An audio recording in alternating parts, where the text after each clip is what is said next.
Welcome! In this Concord Pro review video, I plan to show the way you can start bi-directional collaboration between an engineer in SolidWorks and an engineer in Altium Designer, and what kind of changes are available on each side. So let's take a look. Seeing the board that I have previously imported from Altium Designer, I can edit the board shape by selecting the sketch that represents this board and do some basic edits. For example, here I can slightly increase the size of my board. And let's remove this board indent. So here I'm removing these small pieces, and let's say this is going to be our new board shape. I save these edits. Then I'm going to want to edit some holes. Here I'm taking one of the holes and slightly moving it towards the side. Okay. These are simple adjustments on the board, but let's say I also want to move this component here.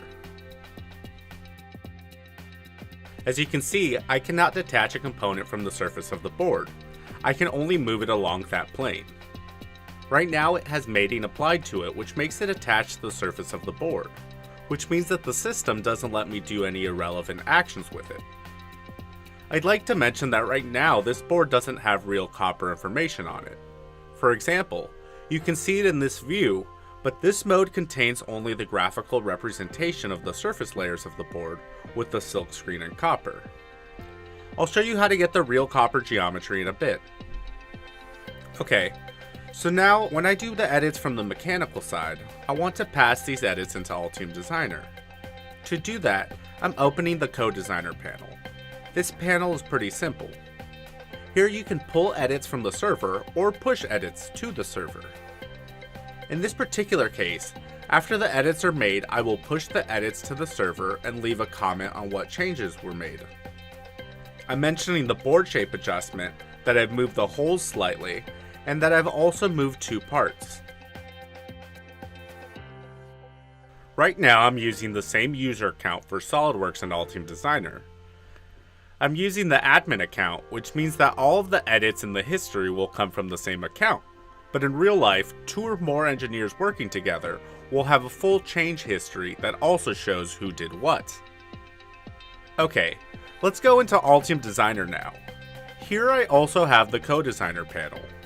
In this panel, I can already see the notification from the Concord Pro server that there were some changes made that are available for me to review.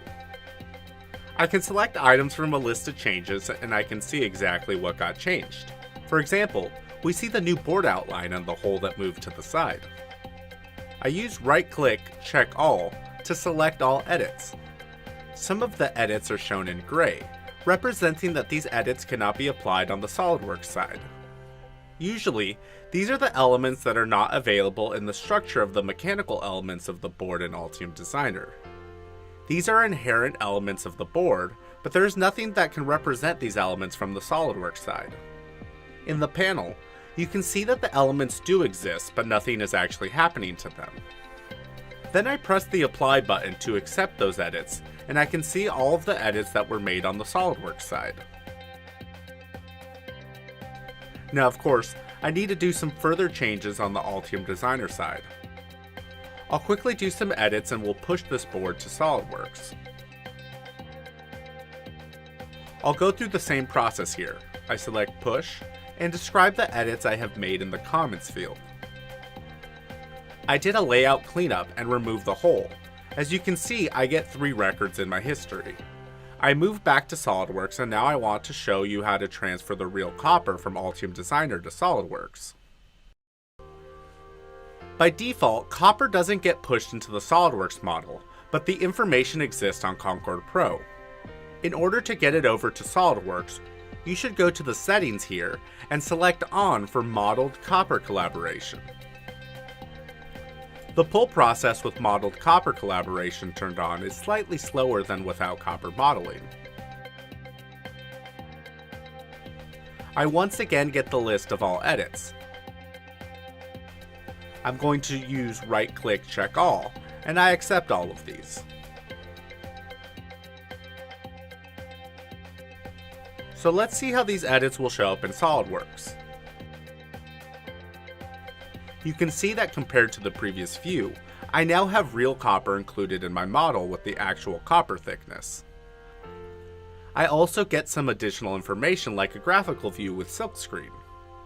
Now with the true copper geometry, I can use it for models and analysis in SolidWorks.